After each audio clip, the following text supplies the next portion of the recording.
If you're having a hard time hearing me, that's because I'm sitting at the Vandemit Arena on Northern Michigan University's campus for the 21st Annual Drag Show. Right behind me, queens and kings from the Midwest traveled to showcase their talents on the catwalk. I went behind the scenes to talk to the queens to see just what it takes to make it as a professional in the drag queen world. I was really scared of drag and I was scared to do drag, but when I saw it the first time, I was like, I have to do it no matter how much it takes and how much money I have to spend. I have to get to that point. And over the course of 6 years, I did build that for myself. Aurora Gosmick is a professional drag queen working in Chicago, but has hometown roots right here in the UP. I grew up in Marquette, so having been up here where there's not a whole lot of diversity or anything, I actually tried to push that. And I went to my senior prom in full drag and really trying to spread what people's idea was of everything. Aurora made her first appearance on stage 6 years ago at Northern's drag show. Since then, she's been working on building a career as a professional queen, which isn't exactly an easy task. We do this, 4 or 5 nights a week.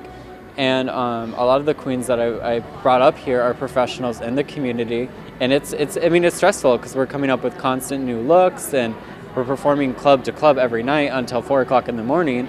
So, it's not an easy life, but it's great. It's glamorous and great. There is a lot that goes into it financially, physically, mentally. It is a lot to do, but at the end of the day, it's amazing. I've met so many incredible people through it, so it really is awesome. It just takes a lot of work. So this doesn't take 30 minutes to put on. We get ready for hours, and then we perform for hours, and then we party for hours, or meet people for hours. It's an investment. The Lady Ivory was one of the queens that accompanied Aurora on her journey to the UP for last week's show. The Chicago native has been a part of the drag crowd for 5 years now and describes her style as glam clown. The Lady Ivory says performing in small towns like Marquette is a rewarding experience for her and an eye-opening experience for her audience. It's really cool because you get to kind of reach out to a whole different audience. A lot of people who maybe have never seen drag before. This is their first time seeing it, so it's actually really cool to be able to be that first opportunity for them and kind of open their eyes to something that maybe they've only seen on TV or maybe never at all.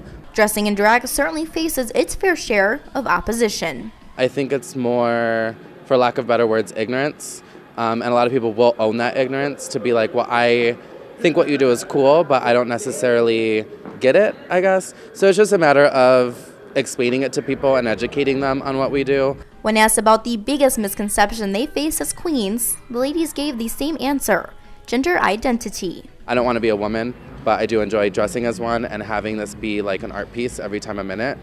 So explaining that to people, it kind of helps them process it a little bit more and understand where you're coming from as an artist and as a person in general. A lot of drag queens do end up becoming women, but that's not necessarily what we all want, and it's not something that we do to fulfill fantasies of other people. It's definitely for ourselves and entertainment. Students on set at Northern's drag show said the queens serve as role models and inspirations to a younger generation that may be too afraid to voice their passion for the art. Reporting from Marquette for ABC 10 and the CW5, I'm Chelsea Birdsall.